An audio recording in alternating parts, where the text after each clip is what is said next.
Real মাদ্রিদের সাথে match শুরু হওয়ার আগে বুকায়ো সাকার একটা কথা শুনছিলাম, যেহেতু উনি আর্সেনালের স্ট্রাইকার।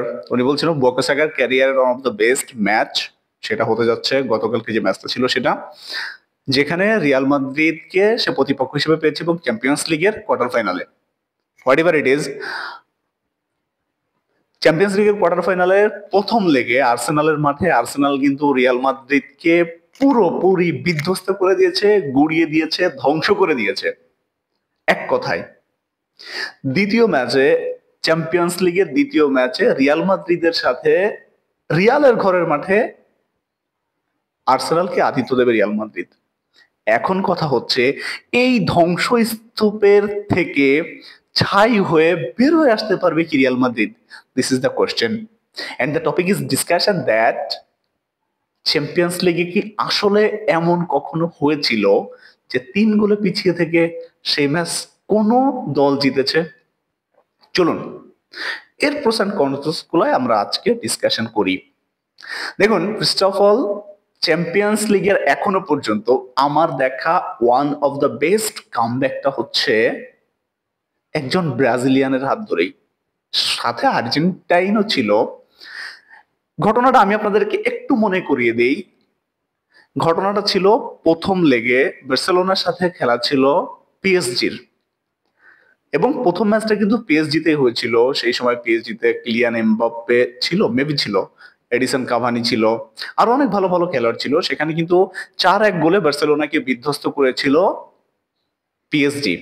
এবং দ্বিতীয় লেগে তখনকার সময়ে বার্সেলোনার যে ঘরের মাঠ ছিল ন্যু ক্যাম্পের সমীকরণটা এমন ছিল যে বার্সেলোনাকে যদি জিততে হয় তাহলে মিনিমাম 3-0 গোল এমন কিছু একটা করতে হতো, অথবা 4-0, হোয়াট এভার ইট ইজ। কিন্তু ওই ম্যাচে কিন্তু আরো একটা গোল করে বসে পিএসজি। তার মানে ম্যাচের মাঝামাঝি পর্যন্ত এসে খেলার এমন ছিল যে পিএসজি টোটাল গোল হয়ে গিয়েছে 5টা, এবং বার্সেলোনার গোল সেই একটা যেটা সে পিএসজির মাঠে করেছিল। এবং ওই ম্যাচটা কিন্তু বার্সেলোনা জিতেছিল। সেখানে নেইমার জুনিয়র দুর্দান্ত বিধ্বংসী পারফরমেন্স করেছিল, 2টা গোল করেছিল, একটা অ্যাসিস্ট করেছিল। এবং একেবারে ম্যাচের লাস্ট মোমেন্টে যে আমার যতদূর মনে আছে, লুইস সুয়ারেজ তখন বার্সেলোনায় খেলতো, লুইস সুয়ারেজের একটা অ্যাসিস্টে কোনো একজন খেলোয়াড় গোল করেছিল বার্সেলোনার। সেই যে একটা দুর্দান্ত কামব্যাক, বার্সেলোনা সেই ম্যাচটা জিতেছিল। এমন কিছু কি আসলে রিয়াল মাদ্রিদ করতে পারবে কিনা?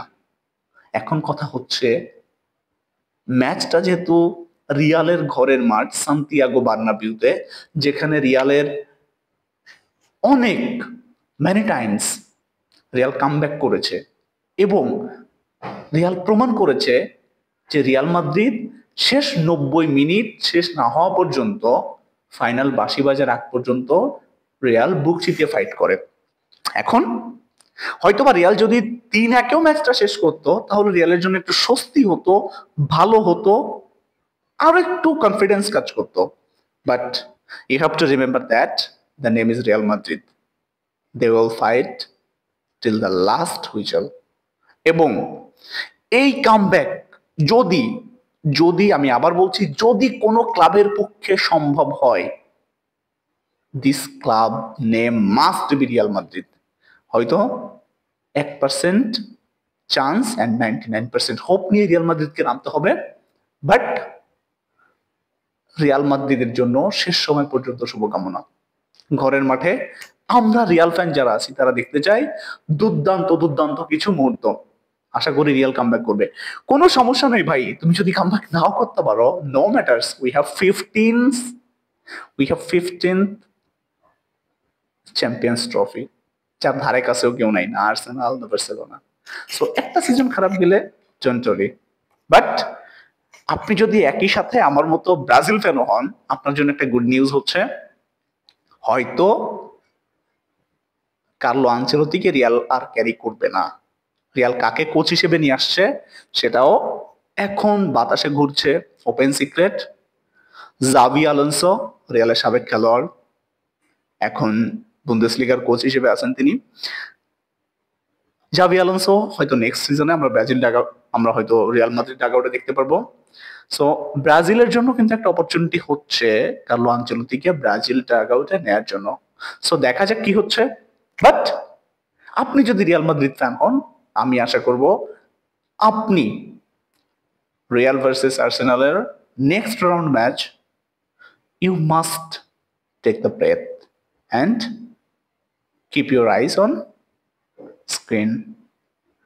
আপনি যদি রিয়াল অথবা ব্রাজিল ফ্যান হন, আমার চ্যানেল সাবস্ক্রাইব করতে পারেন। আর যদি আমার ভিডিও ভালো লাগে দেন সামাজিক কাজ করতে পারেন। Thank you so much.